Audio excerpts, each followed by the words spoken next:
আপনি অযথায় গাল দেন, অযথায় মার দেন, অযথায় নোংরা ভাষা প্রয়োগ করেন, অথচ আপনার স্ত্রী আপনার ভালোবাসে, শুয়ে শুয়ে চিন্তা করছেন। কিন্তু রাত এই গল্প করতে করতে রাত 11টা বেজেছে, দুই স্বামী স্ত্রী ঘুমিয়ে গেছে একই বিছানার উপরে। কিন্তু বাবা কপালের চক্র, সেই রাতে একটা বিড়াল ইঁদুরকে তাড়তে শুরু করেছে। স্ত্রী পরীক্ষা করে নেন, তাড়তে শুরু করেছে। ওই ইঁদুর তাড়তে গিয়ে বিলাই তাড়তে তাড়তে তাড়তে ইঁদুরকে না করতে পেরে টেকনিক করতে গিয়ে টেকনিকে ভুল হয়ে গেছে, ফট করে কোঠা থেকে একবারে চোখের মধ্যে পড়েছে, যেখানে স্বামী স্ত্রী শুয়ে আছে। তখন স্ত্রীটা জেগে গিয়েছে। হাগো ঘরমড়ি চচ্চড়ি দেখে বলছে, হাগো তুমি কি মালাকুল মউত এসছো? তুমি কি মালাকুল মউত এসছো? তুমি আমার স্বামীর কি জান কবজ করার জন্য এসছো? হঠাৎ করে হরমর চচ্চর কি জন্য হচ্ছে? হরমর চচ্চর থেকে এর মনে হয় বিশ্বাস হয়ে গেছে আমার স্বামী তো জ্বর, প্রচুর জ্বর, মনে মরে যাবে, তো মালাকুল মউত এসছে। তখন ওর স্বামীকে ফাঁকি দিয়ে বলছে, তুমি যদি মালাকুল মউত হও তো জ্বর আমার হয়নি, আমার স্বামী হয়েছে, আমার স্বামীকে নিয়ে যাও। কি বুঝলেন এখান থেকে? বন্ধু আমার, বুঝাতে চাই না স্ত্রী দুনিয়াতে আপনাকে ভালোবাসা দেখাবে, কিন্তু মালাকুল মউতের মধ্যে কাছে হয়ে যাবে। কিন্তু বন্ধুরে, ওই স্ত্রীর ভালোবাসাকে পাওয়ার জন্য আপনি জীবন শেষ করে দিয়েছেন। হ্যাঁ হ্যাঁ হ্যাঁ, আল্লাহ নবী বলতে আরম্ভ করেছেন, আলমারাতু সালিহাতুন, যার বাড়িতে নেককার স্ত্রী থাকবে তার জীবন সাফল্য, জীবন ধন্য, তার কোনোদিন টেনশন হবে না, মালাকুল মউতের হাত থেকে বাঁচাবার চেষ্টা করবে। এবং আমার কথাটা ভালো করে শুনে যান। কিন্তু যদি ওই রকম মায়া না দিয়ে থাকতে পারেন, যদি আপনার বিপদ হয়ে যায়, স্ত্রী কাঁদবে বটে, কিন্তু অরিজিনাল কান্না কাঁদবে না, অরিজিনাল চোখের পানি বের হবে না, দুঃখ প্রকাশ করবে, কিন্তু অরিজিনাল দুঃখ হবে না। বন্ধু কথা বলতে আরম্ভ করলাম, নবীজি বলতে আরম্ভ করেছেন, ও পৃথিবীর মানুষ, সুখময় জিনিস যদি দেখতে চাও, সুখময় মানুষকে যদি দেখতে চাও, সুখী মানুষের পরিচয় যদি পেতে চাও, তো 4টা জীবনের ভালোবাসা দেখে নাও। 1 নম্বরে তার ভালোবাসা থাকবে, নেককার স্ত্রীর সঙ্গে জীবন কাটাতে পারবে, চারদিক থেকে আসার পরে বাড়িতে সব টেনশন মিটে যাবে। সারাদিনের অশান্তি স্ত্রীর কাছে শান্তি পেয়ে যাবে। কিন্তু স্ত্রীকে আগে ভালোবাসা দিয়ে রাখতে হবে, তারপরে ভালোবাসা পাওয়ার আশা করতে হবে। প্রমাণ দিয়ে যায়। বন্ধুরে আমার, কেমন করে ভালোবাসা দেওয়া যায় আর নেওয়া যায় একটুখানি শুনে নেন। আমি আপনার ছেলের মতো ছেলে, আপনার বেটার মতো বেটা, আপনার বন্ধুর মতো আমি বন্ধু। ও মা বোন দিদি আমার শুনে নেন, কেমন করে জীবনটা কাটাতে হবে। তো বিশ্বনবী বলছেন, স্বামীকে সুখ যদি দিতে হয়, স্বামীর কাছে সুখ যদি দিতে হয়, মানুষের কোনো যন্ত্র করে না। কি টেকনিক করবো মৌলানা, আপনি একটু বলে দেন। আল্লাহর বান্দা বান্দিরা, আয়েশা সিদ্দিকার কথা বলবা না, ফাতেমার কথা বলবা না, ওই মহিলাটার কথা বলবো যে মহিলাটার নাম হলো খাদিজা রাদিয়াল্লাহু তাআলা আনহা। আপনি একজন দাঁড় করে বলেন, খাদিজা কোনদিন নামাজ পড়েছে? জানেন, বিনা নামাজে খাদিজা জান্নাতি হয়েছে। আর জান্নাতি হওয়া তো দূরের কথা, শুধু তাই নয়, শুধু তাই নয়, আল্লাহ নিজের পক্ষ থেকে খাদিজাকে সালাম জানিয়ে দিয়েছে। শুধু তাই নয়, শুধু তাই নয়, যেই লোকটা পৃথিবীর জমিনে নবী থেকে আসা বন্ধ হয়ে গিয়েছে, জিবরিল আমিন এসে বিশ্বনবীর স্ত্রী খাদিজাকে সালাম জানিয়েছে। তার কত দামি মহিলা, নামাজ পড়েনি, আল্লাহ সালাম দিয়েছে, নামাজ পড়েনি কিন্তু জিবরিল সালাম দিয়েছে। আর নবীজি প্রত্যেকদিন ভালোবাসা দেখে বলছে, ও খাদিজা, তুমি যদি আমার অর্ধাঙ্গিনী না হতে, দিন প্রচার করা সম্ভব হতো না, দিন প্রচার করা সম্ভব হতো না। আশহাদু আল্লা ইলাহা ইল্লাল্লাহু ওয়া আশহাদু আন্না মুহাম্মাদান আবদুহু ওয়া রাসূলুহু, এই প্রচারের জন্য আমাকে সাপোর্ট করার মালিক তুমি আছো। খাদিজা রে, তোমার টাকা দিয়ে, তোমার বুদ্ধি দিয়ে আমি দিন প্রচার করেছি, অনেক জায়গায় তুমি সাহায্য আমাকে করেছো, এই ভালোবাসা কোনোদিন ভুলতে পারবো না। কেমন ভালোবাসা দেখিয়েছে আর কেমন ভালোবাসা নিয়েছে, সব দিন আপনার কথা শেষ করে দিয়ে মা বোনকে আমি বলতে আরম্ভ করলাম, হে বোন আমার, হে দিদিমা, কান করে বক্তব্য শুনে যান। যে স্বামীটাকে আপনি আজকে তুচ্ছ মনে করছেন, কিন্তু আল্লাহ বলে দিয়েছেন, তাসকুনু ইলাইহা, ওইখানে সুখ শান্তির জায়গা আপনার কাছে বরাদ্দ করেছে। যখন আপনার স্বামী সুখ চাইবে, সঙ্গে সঙ্গে সুখের ব্যবস্থা আপনি করে দিবেন। খবরদার তাকে ধিক্কার মারবেন না, খবরদার টুইট করবেন না, খবরদার অপমান করবেন না। কেন করবেন না?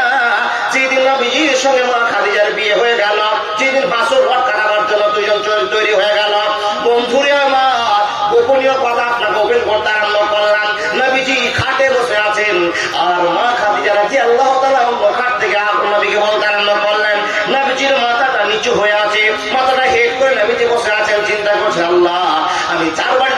পাচ্ছিলাম, যার আন্ডারে কাজ করছিলাম, সে মালকিনের গায়ে কেমন করে হাত দিব, তাকে কেমন করে আমি বউ হিসাবে পেয়ে যাব, কেমন করে স্ত্রীর রূপে গ্রহণ করব।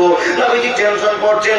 শুধু তাই নয়, নবীজির মনে মনে অনেক কল্পনা জল্পনার বাসা বেঁধেছে। প্রথম রাত নবী বসা, দূর থেকে খাদিজা লক্ষ্য করছেন নবীর মনটা যেন দুর্বল লাগছে, কপালে হাত দিয়ে চিন্তা করছেন। কি চিন্তা? ভালোবাসা দিচ্ছেন কেমন করে, নিচ্ছেন কেমন করে, দেখে নেন। তবে না সম্পত্তি জীবন, আর তবে না সুখময় জীবন। শান্তি আল্লাহ বলেছেন এই মেয়েদের কাছে আছে, কিন্তু আপনি শান্তিরে নিতে পারছেন না। আল্লাহ দিতে চাইছে, কিন্তু আপনি ধরতে পারছেন না। দুইজন কথা বলছেন। মা খাদিজা এক পা দু পা করে এসে নবীকে বলছেন, ওগো মুহাম্মদ, তোমার কি মন খারাপ হয়ে গিয়েছে? আমার 40 বছর বয়স, তার জন্য কি তোমার মন খারাপ? আমাকে দুটো স্বামী তালাক দিয়েছে, তার জন্য কি তোমার মন খারাপ? তুমি একজন 25 বছরের যুবক, আর তুমি আমার মতো একটা বিধবা 40 বছরের মেয়েকে বিয়ে করেছে, এই জন্য কি তোমার মন খারাপ? ও খাদিজা, ও নবী মুহাম্মদ, তোমার মন দেখে তোমার মনটা আরো দুর্বল হয়ে গেল। তোমাকে স্বামী বলে পেয়ে তো আমি জীবনটা ধন্য করতে পেরেছি, তোমার মতো ছেলেকে পেয়ে তোমার জীবনটা প্রাধান্য দিতে পেরেছি, আমি আবার নতুন করে বাঁচার শিওরে উঠে গিয়েছি। ও মুহাম্মদ, তুমি আমাকে নিরাশ করে দিবে, তুমি আমার সম্পূর্ণ ঠান্ডা করে দেবে, আমাকে কি তুমি দূরে সরিয়ে দিবে? না না না, এরকম কাজ তুমি করিও না। নবী মুহাম্মদ কপাল ছেড়ে মুখ ছেড়ে সেই দিন খাদিজা রাদিয়াল্লাহু তাআলা আনহাকে বলেছিলেন, রে খাদিজা, আমার মুখ নিচে করার কয়েকটা কারণ দাঁড়িয়ে গিয়েছে। রে খাদিজা, আমি মুখটা নিচে করে আছি, আমি বড় লজ্জিত হয়ে গেছি। আমি কালকে তোমার পুটলি নিয়ে কাপড় বিক্রি করতে গেলাম, আমি একটা লেবার ছিলাম, একটা গরিব মানুষ ছিলাম, আর তুমি কোন ভুল করে আমার মতো একটা মানুষকে বিয়ে করে নিয়ে তুমি আমার সঙ্গে সম্পর্ক করতে আরম্ভ করেছো? এইখানে প্রথম প্রশ্ন, যে আমি একটা গরিবের ছেলে, মালকিনের সঙ্গে কেমন করে দিন কাটাবো, এটা আমার সবচেয়ে বড় টেনশন। বলে এই নিয়ে তুমি চিন্তা করছো? বলে হ্যাঁ। ও নবী মুহাম্মদ, তুমি বলে দাও আর কি কি তোমার টেনশন চলছে? তখন নবী মুহাম্মদ বলতেছেন, খাদিজা রে, আমার মতো গরিবের ছেলেকে বিয়ে যদি না করতে, কালকে তোমার কাছে নতুন প্রস্তাব এসেছে, পরশুদিন তোমার কাছে নতুন প্রস্তাব এসেছে, আর প্রস্তাবের উপর প্রস্তাব তোমার কাছে পড়ে গিয়েছে। কত বীর বাহাদুরেরা, যোদ্ধা ছেলেরা, বড় লোকের ছেলেরা, বড় বড় ব্যবসায়ীরা, মালদারেরা তোমাকে এতবার প্রস্তাব দিয়েছে, তুমি কার প্রস্তাব গ্রহণ করনি? আর আমার চাচা আবু তালেব তোমাকে আমার সম্মুখে প্রস্তাব দিয়েছে, কেন তুমি গ্রহণ করে নিয়েছো? রে খাদিজা, সবচেয়ে আমার বড় টেনশন হচ্ছে যে তুমি আমার কাছে বিয়ে না করে যদি একটা ব্যবসায়ীকে বিয়ে করতে, তো ব্যবসায়ী তোমার জন্য 50,000 টাকা দামে একটা হার কিনে নিয়ে আসতো, 10,000 টাকা দামে একটা চুরি করে নিয়ে আসতো, 3,000 টাকা দামে একটা লাখের নিয়ে আসতো, কত গয়না কাটি দিত, কত দামি দামি তোমাকে সাজসজ্জা দিত। ও খাদিজা, তুমি সেইগুলোকে পরিত্যাগ করে দিয়ে আমার মতো গরিব স্বামীকে তুমি ভালোবাসা দেখিয়েছো, এটার জন্য আমি মনে দুঃখ করছি, অন্য কোনো টেনশন আমার মাথায় না। খাদিজা বুঝে নিয়েছেন স্বামীর দুঃখ। মন দেবেন, মা বোন ভালো করে শুনবেন। স্বামীর এই কথার ইঙ্গিত পেয়ে হযরত খাদিজার মাথার ব্রেন খুলে গেল। কি? আমার স্বামী তো আমার কাছে লজ্জিত, আমার স্বামী তো লজ্জিত। কি কারণে লজ্জিত? আমার স্বামী গরিব, আমার স্বামী এই অবস্থার জন্য আমার কাছে লজ্জিত, আমার টাকার অভাব নেই, আর আমার স্বামী গরিব। তখন চালাকি করে খাদিজা কি করলেন? ও মুহাম্মদ, বিধবাকে বিয়ে করে তোমার কোন সমস্যা নাই? বলেন না, নাই। আমাকে বিয়ে করে তুমি সুখী না অসুখী? বলে সুখী। কিন্তু এক জায়গায় প্রশ্ন, যে আমি একজন গরিব মানুষ, ফুটপাতের লোক, তুমি কেমন করে আমাকে বিয়ে করতে পারলেন? খাদিজা বলছে, মুহাম্মদ, তোমাকে গরিব বলে আখ্যায়িত করা হবে না। আমার যত 1000 উট আছে, 1000 আমার ছাগল আছে, 1000 আমার ঘোড়া আছে, আমার লাখ লাখ টাকার আমি মালিক, ব্যাংক ম্যানেজ করে রেখেছি, আমার 3 তলা বাড়ি আছে। ও নবী মুহাম্মদ, তোমার কনফিউশন দূর করে দিচ্ছি, তুমি একবার তুমি কনফিউশন দূর করে না। নেককার স্ত্রীর নেক কথা শুনে হযরত মুহাম্মদ সাল্লাল্লাহু আলাইহি ওয়াসাল্লাম বলছেন, এই দলিল দিয়ে আমাকে কি করতে চাইছো? বলে, নবী গো, এই দলিল দিয়ে আমার জীবনে সব সাহায্য মিটিয়ে দিতে চাইছি। এখন তুমি হবে বড় লোক, আর তোমার খাদিজা হবে ছোট লোক, গরিব মানুষ, এটা আমি প্রমাণ করতে চাইছি। ও নবী মুহাম্মদ, আমি সাইন করে দিলাম, আমার যত স্থাবর অস্তবর আছে আমি সব তোমাকে দান করে দিলাম। কলম হাতে ধরা, বিশ্বনবীর হাতখানা ঘপ করে চেপে ধরে দিচ্ছে। বিশ্বনবী খাদিজার হাতখানাকে ধরে নিয়ে বলছেন, খাদিজা তুমি কলম দিয়ে পাস করে দিচ্ছ, তোমার উট ছাগল দুম্বা ঘর বাড়ি যা আছে সব আমার নামে লিখে দিচ্ছ? বলে হুজুর হ্যাঁ আমি লিখে দিচ্ছি। তখন নবীজি বলছেন, কি বলছেন? খাদিজা শোনো, কত বড় ভুল তুমি করতে যাচ্ছ, তুমি কি জানো? বলে জানার তো বিষয় নয়, তোমাকে আমি জামিন দিয়ে ভালোবেসেছি, মন দিয়ে বুঝে নিয়েছি। ভাই আমাকে আর গরম দেখেছ, কি করবো আমি? বন্ধুরে আমার শুনে নিন, খাদিজা রাদিয়াল্লাহু তাআলা আনহা বলেন, স্বামী গো এবার আপনাকে আমি বোঝাতে আরম্ভ করলাম, আমার যত টাকা পয়সা আমি সব আপনাকে লিখে দিলাম। নবী চট করে কলমটা ধরে বলছেন, খাদিজা বন্ধ করে দাও, বন্ধ করে দাও, খবরটা লিখে দিও না। যদি এখন তুমি দান করে দাও খাদিজা, সকালবেলা আমি কাজ শুরু করে দিব। যত রাস্তা দিয়ে গরিব যাবে সবাইকে 50,000 করে দিব, যত মাদ্রাসা চেকলি আসবে সবাইকে 10,000 করে দিব, যত বিধবা দেবো 500 করে দিব, যত ইয়াতিম দেবো 300 করে দিব। এই করতে করতে সব টাকা শেষ হয়ে যাবে, একটা টাকা থাকবে না। খাদিজা রাদিয়াল্লাহু তাআলা আনহা বলছেন, ও স্বামী মুহাম্মদ, আমি মালকিন হয়ে বাঁচতে পারবো না, রানী হয়ে বাঁচতে পারবো না, আমি একজন নেককার স্ত্রী হয়ে তোমার কাছে বাঁচবো। একবার জোরে বলুন না সুবহানাল্লাহ। এরকম মহব্বতের কথা কোন স্ত্রী বলেছে? কোন স্বামী বলতে পারবে? ও স্বামী, আমি কোটিপতির মেয়ে হয়ে থাকবো না, মেম্বার মেয়ে হয়ে বাঁচবো না, সুন্দরী হয়ে বাঁচবো না, আমি তোমার পায়ের চৌকি হয়ে একজন নেককার স্ত্রী হয়ে থাকবো। কোনদিন বলেছে? আমার বউ বলেন জি, আর আমার মারা বলতে পারবে না, কারণ দুনিয়া স্বার্থ ত্যাগী নয়, স্বার্থ সিদ্ধি করা আমাদের মা বোনেরা। কিন্তু খাদিজা রাদিয়াল্লাহু তাআলা আনহা জেনে গেছেন, বুঝে গেছেন, মুহাম্মদের প্রেমেই আমাকে জান্নাতে নিয়ে যাবে, মুহাম্মদের ভালোবাসাই আমাকে জান্নাতে নিয়ে যাবে। পাসাদের দরকার নাই। আজকে 30 বছর যদি শুট করি তো কোটি কোটি বছর আল্লাহ আমার জন্য প্রযোজ্য করে দিবে, আমার জন্য ক্লিয়ার করে দিবে, আমি সেই দিন অসুবিধায় থাকবো না। আর মাত্র 40 বছর যদি আমি স্বামীর উপরে চোখ রাঙিয়ে কথা বলি, নিজের অধিকার আমি দাবি করি, তাহলে কিয়ামতের দিন আমাকে আটকে দেওয়া হবে। এ মহিলার দল, মা বোন ভালো করে শুনে নিন, আল্লাহ রাব্বুল আলামিনের নবী বলতেছেন, একটা মহিলা 4টা কাজ করলে জান্নাতে চলে যাবে, একটা মহিলা 4টা কাজ করলে জান্নাতে চলে যাবে। ও মৌলানা বলে দিন, কোন কোন কাজ করলে মহিলারা জান্নাতে চলে যাবে? 1 নম্বরে মা নামাজ পড়তে হবে, পড়তে হবে, পড়তে হবে। 2 নম্বরে রমজান মাসে রোজা করতে হবে, করতে হবে, রোজা ছাড়া যাবে না। কিন্তু আপনাদের সমস্যা হলো আপনি 3টা 4টা আপনি ছেড়ে দেন, আল্লাহর ফায়সালা। হে মা বোন শুনুন, নামাজ পড়তে হবে, রোজা করতে হবে। আর 3য় নম্বরে স্বামী যেটা আদেশ করে সেটাই মানতে হবে। বলে মৌলানা এটাই পারবো না, সবই পারবো, এটা পারবো না। কেন পারলেন না? এখানে 3, 4টা 10টা মা বোন দিদি বসে আছো, স্বামী বলেছে বক্তা ভালো নাই, জানা শুনে যেতে হবে না, বলেনি? অনেক স্বামী আছে, এই যে মা শুয়ে যাও, কালকে এই কাজ করবো, এই কাজ করবো, যেতে হবে না। স্ত্রী সন্ধ্যা থেকে এমন জুলুম শুরু করেছে, এই জালসাতে না আসলে আর বাঁচবে না। জি, কোন দেশ থেকে স্বামীকে ফুসলাই ফাসলাই, যেখানে স্বামীর মন ছিল না, কষ্ট করে স্বামীকে পৌঁছে নিয়েছে, অথচ স্বামীর মন ঠিক হয়নি। হ্যাঁ, যদি রাজি করে নিতে পারেন। নবীজিকে প্রশ্ন করা হলো, ও নবী আপনি বলুন তো, পৃথিবীতে এত মহিলা আছে যাদের কাছে সুখ আপনি বলেছেন লুকিয়ে আছে, আর আল্লাহ বলেছেন আমি তার কাছে সুখ দিয়ে দিয়েছি। নবী গো, সেই মহিলাটাকে আপনি চিনিয়ে দিন তো, ওই মহিলাটাকে। তো নবীজি বলছেন, আল্লাতি তাসুরুহু ইজনাজারা ওয়া তুতিয়ুহুম। নবীর কাছে প্রশ্ন করা হলো, নবী গো কোন মেয়েটা সবচেয়ে ভালো, কোন মেয়েটা আল্লাহর কাছে সবচেয়ে দামি পেয়ার, আপনি বলে দিন। তো নবীজি বলছেন, যে মেয়েটা ফুসলে ফাসলে অল্প কথাতে আবার ভঙ্গিমা দেখে স্বামীকে রাজি করতে পারে, যে স্বামীর মনটা কঠিন ছিল নরম করে দিতে পারে, ওই স্বামীটা পৃথিবীর মুখে দামি বলে ঘোষণা করবে। ওই মহিলাটা পৃথিবীর সবচেয়ে দামি মহিলা হবে, যে স্বামীকে মেয়েদের ভিতরে পাগল করে এক জায়গা থেকে আর এক জায়গা নিয়ে যেতে সক্ষম হয়। সুবহানাল্লাহ। স্বামী জালসা আসবে না, এমন রং তুমি শুরু করেছো, এমন ভঙ্গিমা শুরু করেছো, সে স্বামীটা বাধ্য হয়ে তোমার জন্য আসতে শুরু করেছে। এটাই তোমার ভালোবাসা, এটাই তোমার ভালোবাসা।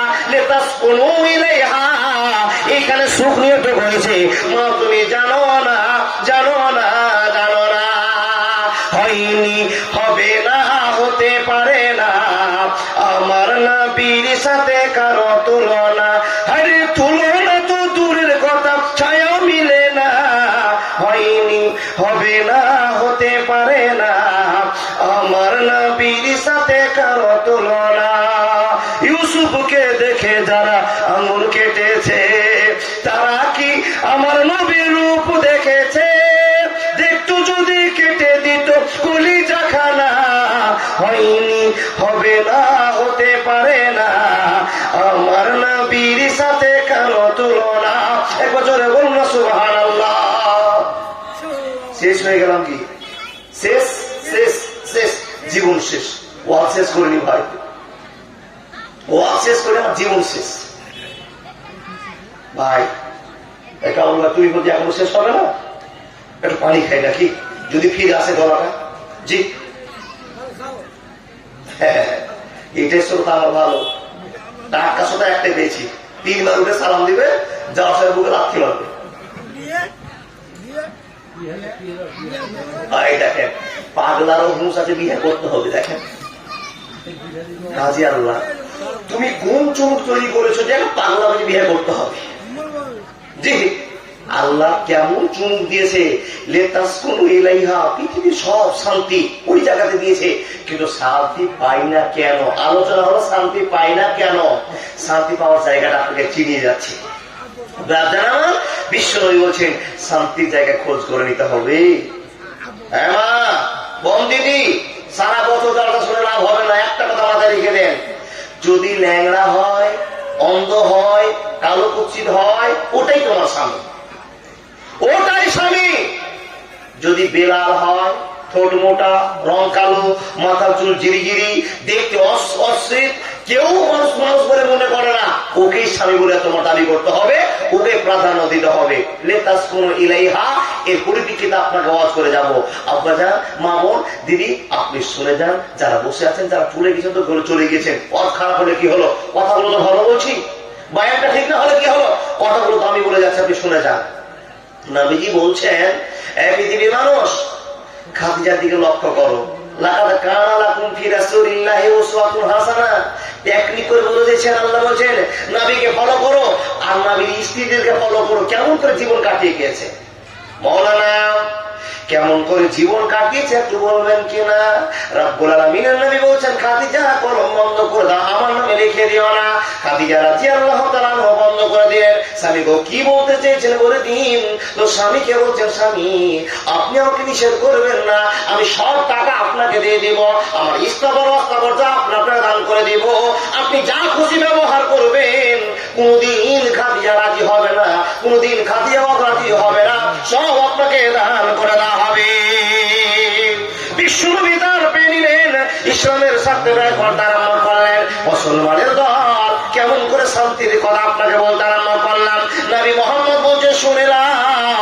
সেই দিন খাদিজাকে শান্তি দেওয়ার জন্য নবী মুহাম্মদ জড়িয়ে ধরে বলছেন, খাদিজা আজকে থেকে তোমার দায়িত্ব আমি পেয়ে নিলাম, আর আমার দায়িত্ব তোমাকে আমি দিয়ে দিলাম। খাদিজা রে, জীবনে যতদিন ভুল হবে, আমাদের জীবন যতদিন অতিবাহিত হবে, যদি জীবনের ভুল কোনদিন সংশোধন না করতে পারি, কোনদিন যদি ভুল হয়ে যায়, খাদিজা তুমি আমাকে ক্ষমা করবে, আমি তোমাকে ক্ষমা করে দিব।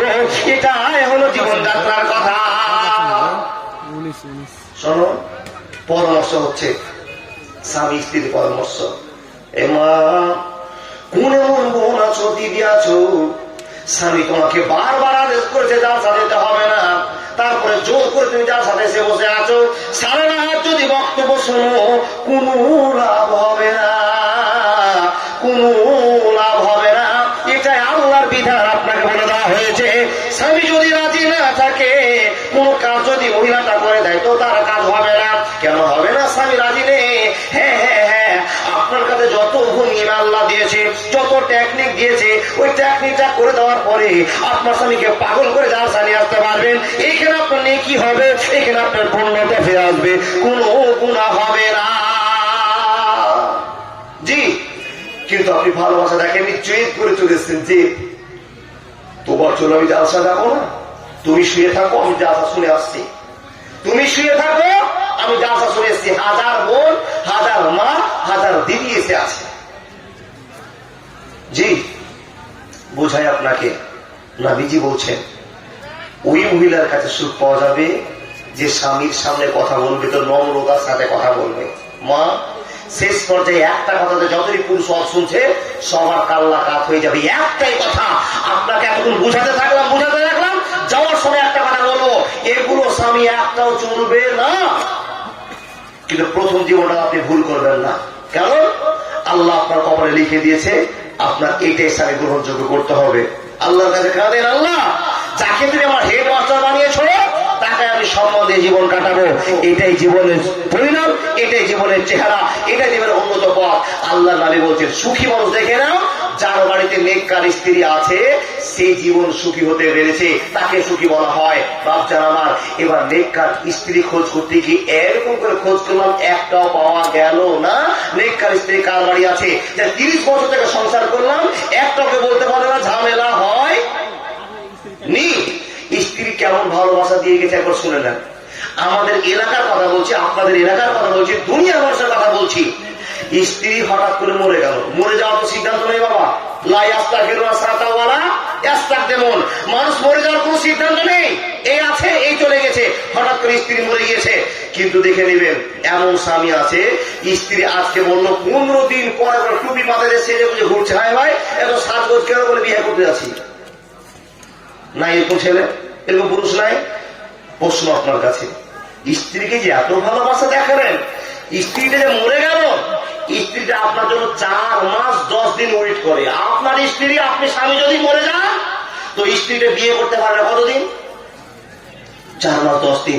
তার কারণ খোদার বিধানটা মানতে হয়, স্ত্রীরা তা মানে। কিন্তু একটা পুরুষ 1 মাসও মনে রাখে না, সম্পূর্ণ উল্টে যে বলে আজকে যদি স্ত্রী মরে কালকে বিয়ে করার জন্য তৈরি হয়ে যায়।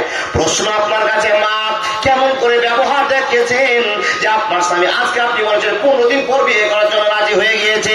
কার কথা বলবো না, ফাতেমার কথা হবে না, আয়েশার কথা বলা হবে না, বলবো তো খাদিজার কথা বলবো।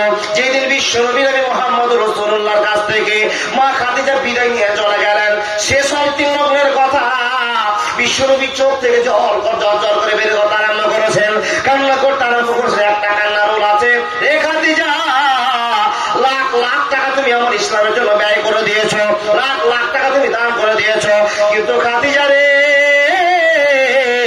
মরার সময় তোমাকে আমি একটা রঙিন চাদর দিতে